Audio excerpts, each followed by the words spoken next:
किसी ने क्या खूब कहा है, तेरी निगाहें आसमान पे होगी लेकिन पग तेरे जमी पे होने चाहिए, तभी तो मुकद्दर का सिकंदर बनेगा। મિત્રો આવી જ લાઈન કંઈક આજની હમણાં જ છેલ્લા 2-3 દિવસમાં વિનોદ કાંબલીની જે ભારતના ભૂતપૂર્વ ક્રિકેટર હતા તેઓની હમણાં તસવીર જોઈને ખૂબ જ દુઃખ થયું.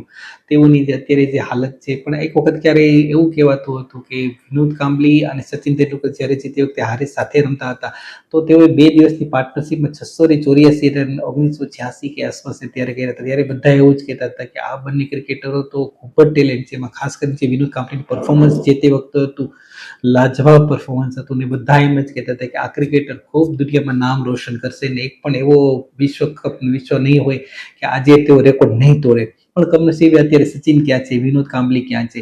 તો એને વિનોદ કાંબલીની આપણે જે એની જે કારકિર્દી જોઈએ તો સૌથી વધારે એને ટેસ્ટ મેચમાં વધારે 54 રનથી એની હાઈએસ્ટ એવરેજ છે.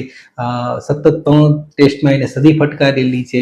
એના જન્મદિવસે જ એકમાત્ર એવા ક્રિકેટર છે કે તેઓએ જન્મદિવસના દિવસે પણ એને પોતે સદી મારી છે. તો કહેવાનો મતલબ એ છે કે ટેલેન્ટ તો ખૂબ હતું પણ ખબર નહીં કદાચ ચાન્સ ઓછા મળ્યા કે કોઈ પણ એવું થઈ ગયું, તો એના હિસાબે વિનોદ કાંબલી રહી ગયા છે. પણ તેઓની આજે પણ તમે યુટ્યુબમાં એની તમે જોશો વિનોદ કાંબલીની બેટિંગ અદ્ભુત ને લાજવાબ બેટિંગ હોય છે અને તેઓ તો ખૂબ ટેલેન્ટ હતા.